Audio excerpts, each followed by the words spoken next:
नमस्ते। हमने रावण का जन्म देखा, रावण का बढ़ता हुआ अहंकार देखा। तो रावण का अहंकार कहाँ तक बढ़ गया था कि रावण धरती पे हाहाकार मचा रहा था, लोगों को तकलीफ दे रहा था, घमंड में आ गया था। अपनी शिव जी की प्रति जो उसकी भक्ति थी ना, उसमें भी वो अहंकार करने लगा था। और एक दिन हुआ क्या, रावण समुद्र किनारे गए और वहां पे माता लक्ष्मी नहा रही थी। तो उन्होंने माता लक्ष्मी पे बुरी दृष्टि डाली। माता लक्ष्मी तो वहां से लुप्त हो गई, लेकिन माता लक्ष्मी ने उसे जाते जाते शाप दिया कि मैं तेरी ही तरह जन्म लूंगी और तेरा ही विनाश करूंगी। अभी इस बीच में वाल्मीकि ऋषि आते हैं जिन्होंने रामायण लिखा। तो वाल्मीकि ऋषि जो है ना, वो ऐसा जीवन जी रहे थे ना कि एकदम जिसका कोई उसे मतलब भी नहीं पता था। तो उनके हाथों रामायण की कथा लिखवानी थी।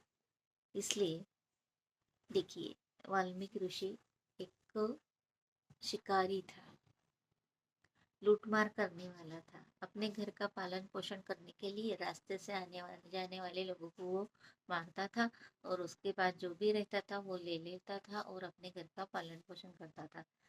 तो ऐसे वो वल्लभ कोड़ी नाम से जाना जाता था। तो एक दिन क्या हुआ ना, वो ऐसे कर रहा था। तो वहां पे नारद जी आए। तो नारद जी ने उसे कहा कि तुम ये जो कर रहे हैं ये ठीक है क्या, गलत है ये किसी के प्राण लेना। तो वो बोलता है, फिर मैं मेरे घर वालों का पेट कैसे भरूंगा, मेरे घर का उदर निर्वाह कैसे करूंगा। तो नारद जी ने उसे पूछा कि तुम ये एक तरह का पाप कर रहे हैं। तो अपने घर के पालन पोषण करने के लिए किसी की पिता किसी की माता को छीन रहे हो, ये गलत बात है।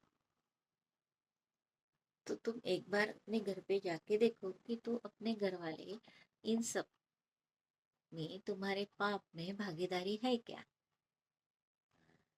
तो नारद जी के कहने पे वो घर पे गया और घर वालों से उन्होंने पूछा कि क्या मैं आपके लिए सब लाता हूँ, इसमें तो तुम भागीदारी रहते हो, लेकिन क्या मैं अपने पाप में तुम्हें भागीदार बना सकता हूँ। तो उन सब ने मना कर दिया। वो बोले, हमने थोड़ी कहा तुम्हें कि किसी की जान लेके हमारे लिए लाओ, तुम अच्छे कर्म करके भी हमारा पेट भर सकते हो ना, ऐसा कहा। तब उसे ना बहुत बुरा लगा और फिर वो नारद जी के पास वापस आ गया। तो नारद जी ने कहा कि तुम ना बहुत पुण्य कर्म करने के लिए तुम्हारा जन्म हुआ है, तुम आज से राम नाम का जप करो। तो हालत ये थी ना कि वो हमेशा मारने को तैयार रहता था। मारा ये वर्ड उसे बहुत ध्यान में आता था, और राम वो बोल नहीं पाता था। इसलिए नारद जी ने उसे कहा, मरा मरा मरा मरा बोलो।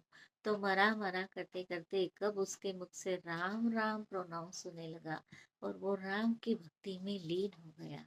और राम राम जपते जपते कई वर्ष बीत गए, इतने कि उसके पूरे शरीर पे वारुण आ गया। मतलब कि वो रहते हैं ना, नाग देवता वगैरह रहते हैं वो मिट्टी के वारुण में, वैसा पूरा उसके शरीर में जम गया। और एक दिन जोर से बिजली कड़की और उसे भगवान प्रसन्न हुए और उन्होंने उसे मार्गदर्शन किया, और फिर उनके द्वारा उन्हें ज्ञान दिया और उन्होंने रामायण की रचना की और रामायण लिखा। और आगे चल के राम के जन्म की तरफ हम जाते हैं। श्रवण बाण, श्रवण बाण के हमने स्टोरी सुनी कि श्रवण बाण के माता पिता ने दशरथ राजा को श्राप दिया, और फिर बीच में रावण का अहंकार बढ़ गया, हनुमान जी का जन्म हुआ, माता लक्ष्मी का अपमान हुआ, और इसलिए फिर राम के जन्म की बारी आई। फिर दशरथ राजा तो अपने विचारों में थे, उन्हें पुत्र तो चाहिए था, और ऐसा श्राप भी मिला था। तो वो अपने गुरु के पास गए। तो उनके गुरु ने उनसे कहा कि तुम पुत्र कामेष्टि यज्ञ करो। तो उन्होंने पुत्र कामेष्टि यज्ञ किया और उनकी 3 रानियां थी।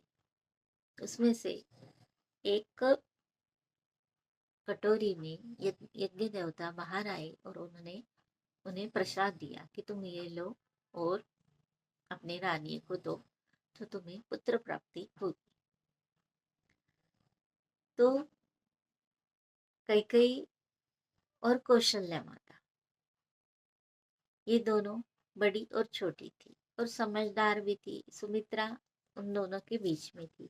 तो उन्होंने क्या किया, आधा आधा उन्होंने लिया और दोनों में से थोड़ा थोड़ा सुमित्रा को दिया।